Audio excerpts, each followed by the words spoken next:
Welcome to the course of Unix and Shell Programming. This course is for 3rd BTech first sem. Myself G. Prashanti, Department of Information Technology, Vignan Lara Institute of Technology and Science. So in previous class, already we have seen the types of Unix, where we have seen what are the ordinary files, where ordinary files are normal files, where the user store their information like text, executable programs. And similarly, we are having directory files, where the directory files contains the file information, like when it has been created. So when the file has been created, what are the permissions to that file? So the information related to the file that is stored in the directory files. So directory file contains the group of files. So for suppose if we are having like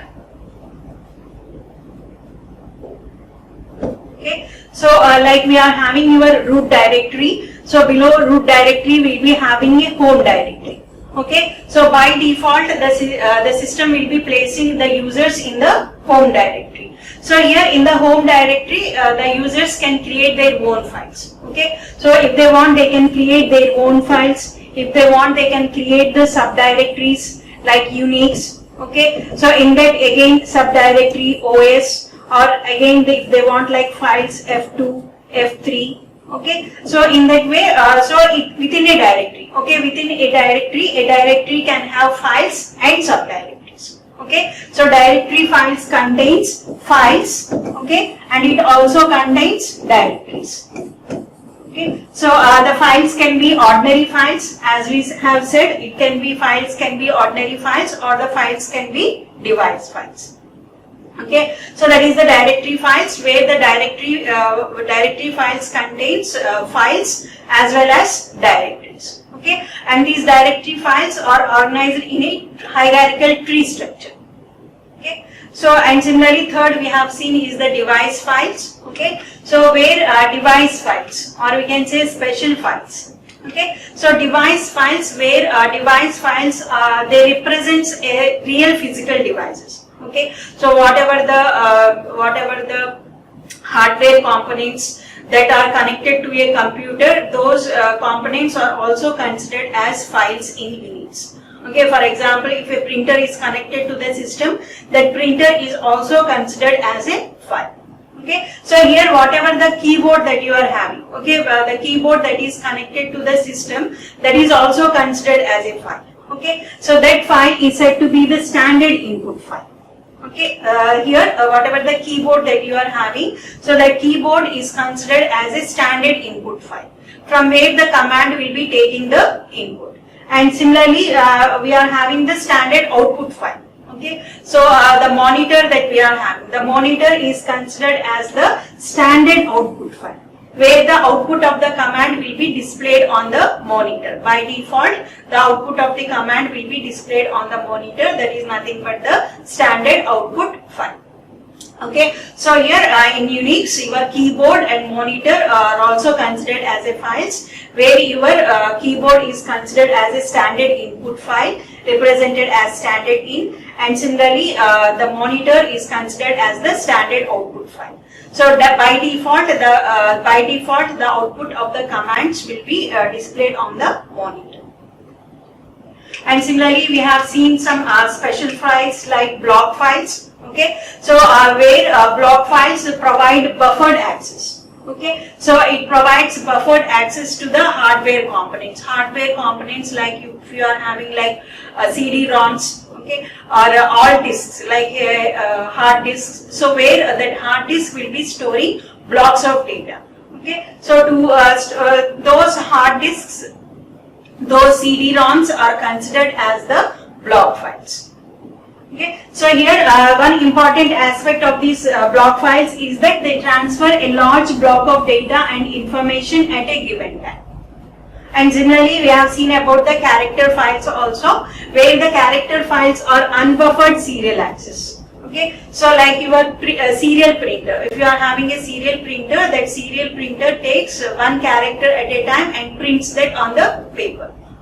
So whatever your keyboard, if you consider your keyboard, so at a time one character will be taken. Okay, so whatever your keyboard, serial printers, those are considered as the character files. So where here the communication with the device are provided by transferring data one character at a time. Okay, so here with character files, the data will be transferred one character at a time. Those are called as the character files. Okay, so next one is your links. Okay, so here links in Unix are the pointers. These are the pointers pointing to a file. Okay, or we can say these are the pointers pointing to a file or a directory. So we are having two types of links here, soft link or we can say symbolic link, and the other one is the hard link. Okay, so here whatever the pointers that we are having, those are pointers are pointing to a file. Okay, so here we are having two types of pointers called as the soft link. Okay, another one called as the hard link. Okay, so here soft link is an actual link to the original file. So here whatever the soft link that we are creating, that soft link points to the original file. Okay, so and similarly we are having a hard link where the hard link is the mirror copy of the original file. Okay, for suppose in a directory, for suppose you are having a directory called as Unix. Okay, so here you are having a file called as F1. Okay, so you want to a copy of that file. Okay, suppose here only here only I want a copy of that file. Okay, so instead of like creating a copy of that file, again saying cat F1. Okay, so instead of creating that file, what I can do is that, so I can create a link to this file. Okay, okay, so here you are having two types of links, soft link and hard link. So where hard link is a mirror copy of the original file. Okay, so here whatever the hard link that you are creating, it is a copy of the original file. Whereas if you are having a soft link is nothing but an actual pointer. Okay, it is a pointer to the actual file. Okay, so here if you delete the original file, for suppose if you are deleting the original file, so the soft link has no value. Okay, so whatever the soft link that you are having, that has no value, because the soft link is nothing but a pointer. It is a pointer to the original file. Okay, so here the soft link is a pointer to the original file. Okay, so it is a pointer to the original file. While if you are like accessing this link, okay, so through this pointer you will be accessing the original file. Okay, so if this original file is deleted, so since the original file is deleted, here whatever the pointer you are having, that pointer will be like non-existent. Okay, so it is like it does not exist. Okay, so in that case the soft link does not work. Okay, so and similarly but in the case of hard link, if you are having like hard link, it is entirely opposite. Even if you delete the original file, even if you try to delete the original file also, the hard link still exists. Okay, the hard link also exists, the hard link still exists and still exists. Okay, so because the hard link is a mirror copy of the original, since the hard link is a mirror copy of the original file, even if the original file is deleted also, so you can have the copy of that and you can access that copy of the hard link. Okay, so that is about the links, where in links these are the pointers to a file. Okay, so by using the ln command you can create a link. Okay, so you can create a link to that particular file. Okay, so by links are the pointers pointing to a file. By using the ln command you can create a pointer to the original file, and then by using this pointer to the original file you can access the original file. So here you are having two types of links, soft link and hard link. Okay, so where a soft link is an actual link to the original file, whereas the hard link is the mirror copy of the original file. Okay, so here in soft link, even if you remove the original file, okay, in soft link if you remove the original file, then the soft link does not exist. Okay, so whereas in the hard link, even if you remove the original file, okay, so even if you remove the original file, since hard link is a mirror copy of the original file, so the copy exists and you can access that copy of the original. Okay, so that is about the hard link. Okay, so similar to hard links, you are having pipes. Okay, so pipes, or we can say named pipes, these are also special types of devices. So these are the files that allow inter-process communication. Okay, to allow inter-process communication, we will be having the named pipes. For example, if you are having like two process P1 and P2. Okay, suppose this is our parent process and this is our child process. Okay, so if there are two processes like parent process and child process, these two processes want to communicate. Okay, so that inter-process communication. Okay, if these two processes want to communicate, that inter-process communication can be provided by using these named pipes. Okay, so by creating that, so here for providing that inter-process communication, so here we have to create a pipe here. Okay, here we have to create a pipe with some name. Okay, so here we have to create a pipe. So that pipe can be created by using the command called as mknode. Okay, so this is the command for creating the pipe. By using this command, we can create a file. Okay, we can create a pipe. Okay, so after creating the pipe, here if the parent want to send any message to the child process, then by writing that message to this pipe, okay, so here the parent process will be writing some message, like it is like writing hello child. Okay, so here the parent process will be writing some message, will be writing the message into the pipe, and the child process will read that message. Okay, so the child process will read the message hello child. Okay, so where the parent process can write the message. Okay, so here the parent process writes the message into the pipe like hello child. So and that message can be read by the child process by using the read command. Okay, by using the read command, read system call. So the child process can read the message hello world. Okay, so whatever this pipe you are having, named pipe you are having, so this pipe is like unidirectional. Okay, so if P2 wants to send a message, so again another pipe has to be created.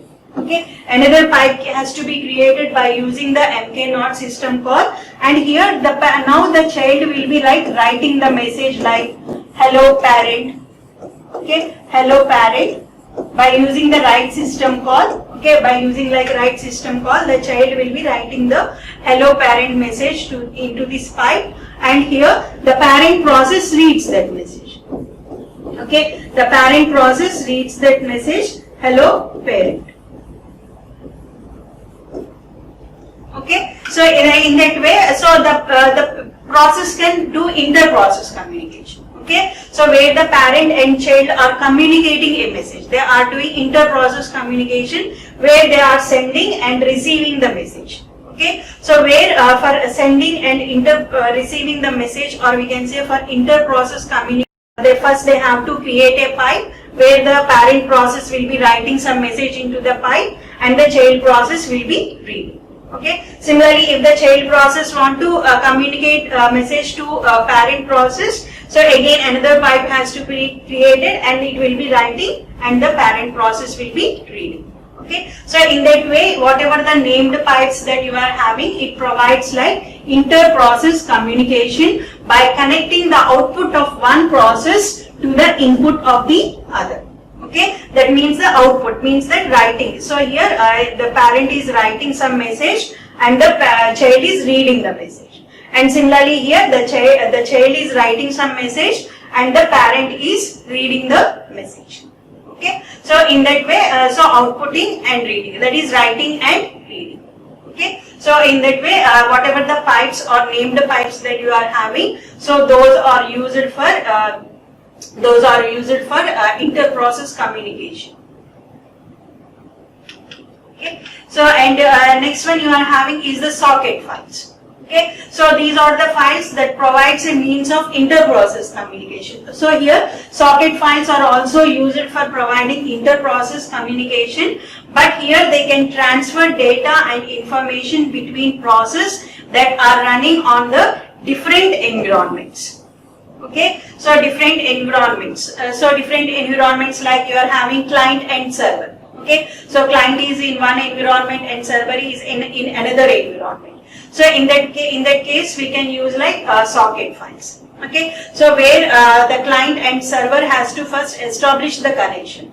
To establish that connection, we will be using the socket files. Okay, so by using the socket command, first the client and server will be establishing the connection. After establishing the connection, by using the receive message, okay, by using the receive message, and you will be having like send messages. Okay, by using receive message and send message system call, they will be sending and receiving the message. Okay, so that is the socket files, where you will be having a command called as the socket. By using that socket command, the client and the server can establish the connection. After establishing the connection, the client and server can send and receive the messages by using the system calls like send message and receive message. Okay, so that is the socket files. These are also used for the inter-process communication. Okay. So the following is a list of, okay, these are the list what character represent what type of files. Okay, since we have said that, so here we are having different types of files like ordinary files, we are having directory files, we are having link files, block files, character files, okay, and similarly socket files, named pipes. Okay, so to differentiate that, okay, what file is which type. Okay, so to differentiate that, we are having some characters. So that characters represents what type of file it is. Okay, so for example, if it is like ordinary file or regular file. Okay, so if it is like ordinary file or regular file, okay, so then the first character is simply a hyphen. Okay, so here this whatever 001.ecap you are having, it is an ordinary file. Okay, ordinary file, where that ordinary file can be having some data of the user. So data of the user like some text, okay, some normal text or some executable program.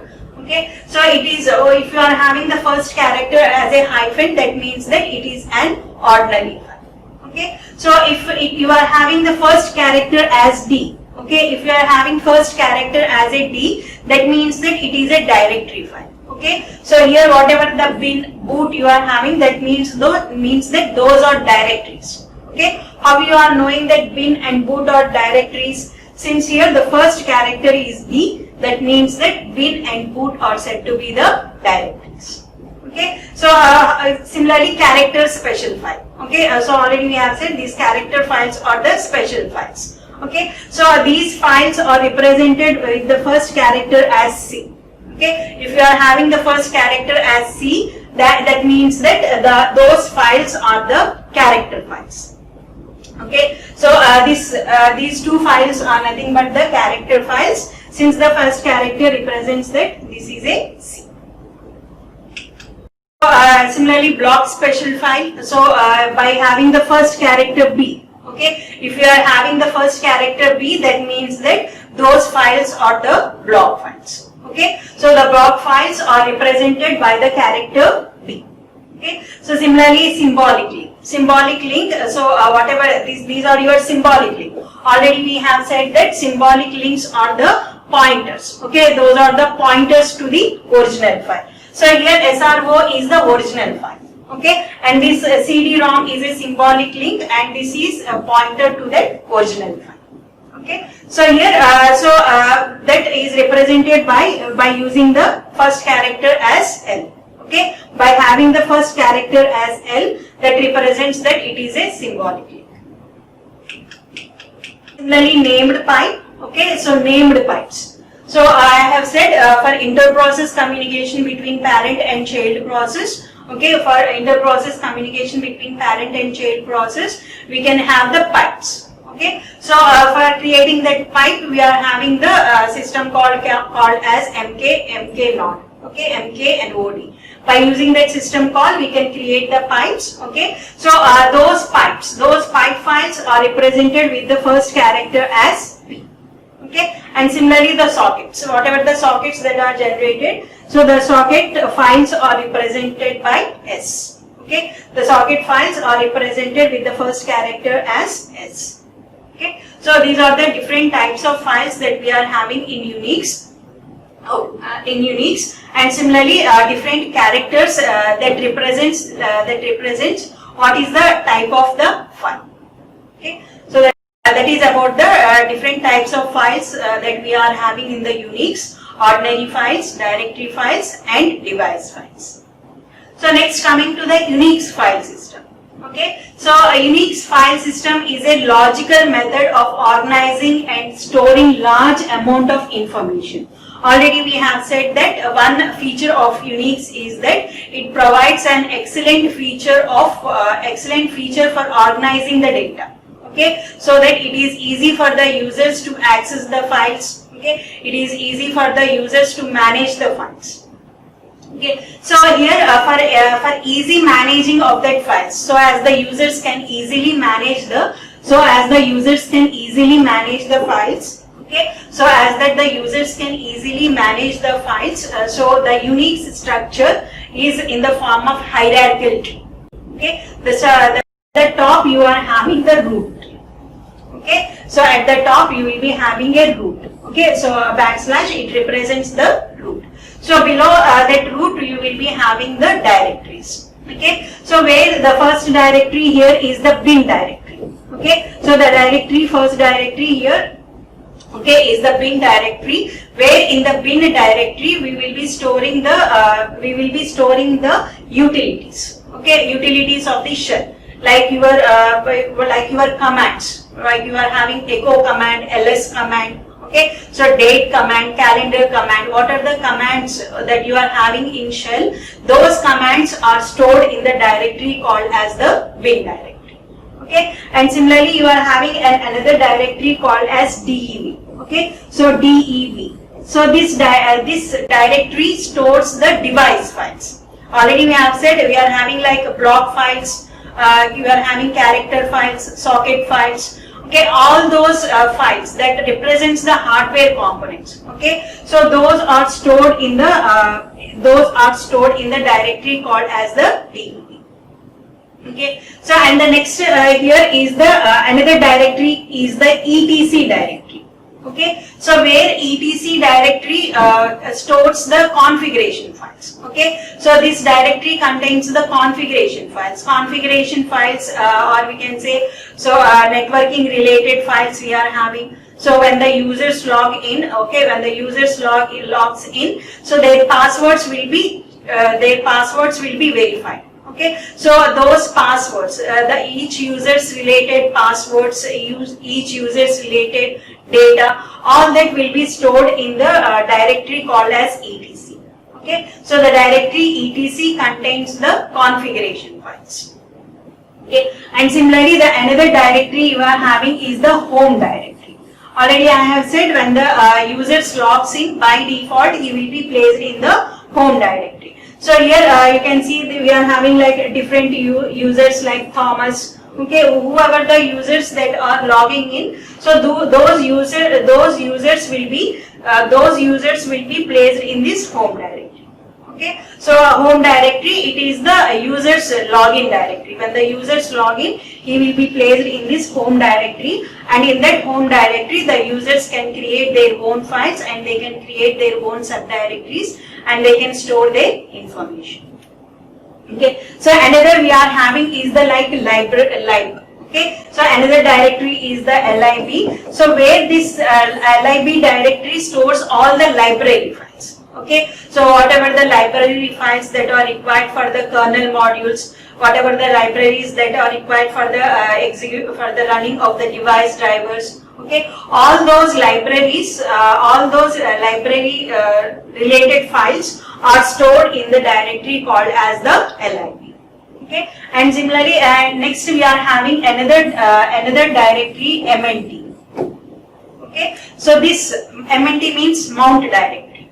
Okay, so the mount directory. This mount directory, when you are like connecting your USB devices. Okay, so when you connect your external devices to the system, those systems will be mounted to this mount directory. Okay, so when you place your floppy disk in your system, or when you place your CD-ROM on your system, when you place your CD on the system, that CD file system will be mounted in this directory. Okay, if you place your pen drive on your system, okay, when you put your pen drive, when you connect your pen drive, that pen drive will be mounted onto this directory. Okay, so those are the mount directory that contains the file systems that are temporary file systems. Okay, so since that floppy disk can be removed, okay, so those are like USB devices can be put and they can be removed. So those are the temporary file system. Those temporary file systems can be mounted in the directory called as the mount.